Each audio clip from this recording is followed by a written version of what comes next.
Қызылордада қоғамдық көлік жүргізушілері шулап жатыр. Нәпақасын жолаушы тасымалы арқылы айырып жүргендер жұмыстың дұрыс ұйымдастырылмағанын айтып зар жылап отыр. Әсіресе жаңадан тағайындалған бригадирге көңілдері толмайтынын айтады.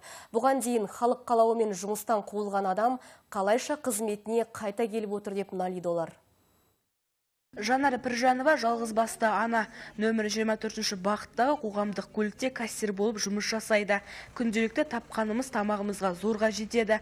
Бір көліктің көмегімен 3 жетім баламды асырап отырмын деп зар илейді ол. Оның үстіне басшылар бізді қолайлағысы келеді. Баздамызды айтып барсақ менсінбейді дейді.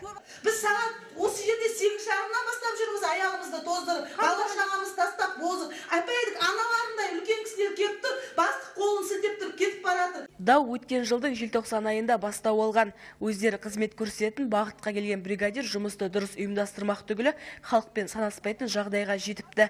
Сөйтіп одан бас тартқан. Бір жыл өткеннен кейін оның қайта тағайындалып отырғаны түсініксіз жайт дейді кәсіпкерлер.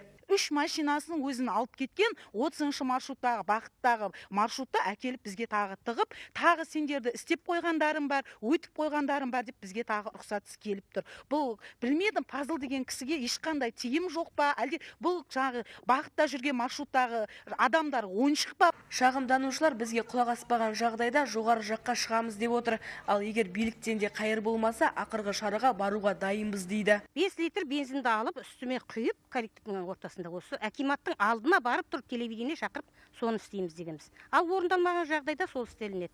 Түсіру тобымыздың көмегімен көлік қатынасын реттейтін басшылармен кездесу мүмкіндігі туды. Олар жол бағыттың реттеушінің кім болатынын шешу қарапайым көлік иелерінің құзырында емес екендігін айтады. Диспетчерге Пазыл Ахметовты алса да, басқа кісіні алса да, ол мысалға мекеме шешеді. Оны шопырлар келіп, мынаны аласың, мынаны алмайсың деп ол болмайды. Бірақ ол кісі алынбайды бұл қызметке. Бригадирдің бұл қызметте қалмайтындығына халық сенбейді. Өйткені ол қолымда бұйрық бар, билік менде дейтін көрінеді. Қалай болғанда да халықтың мекеме басшылығына сенбестен басқа амалы жоқ. Айнұр Төлешова, Мұхамеджан Айпбергенов, Қазақ Ньюс үшін Қызылорда облысынан.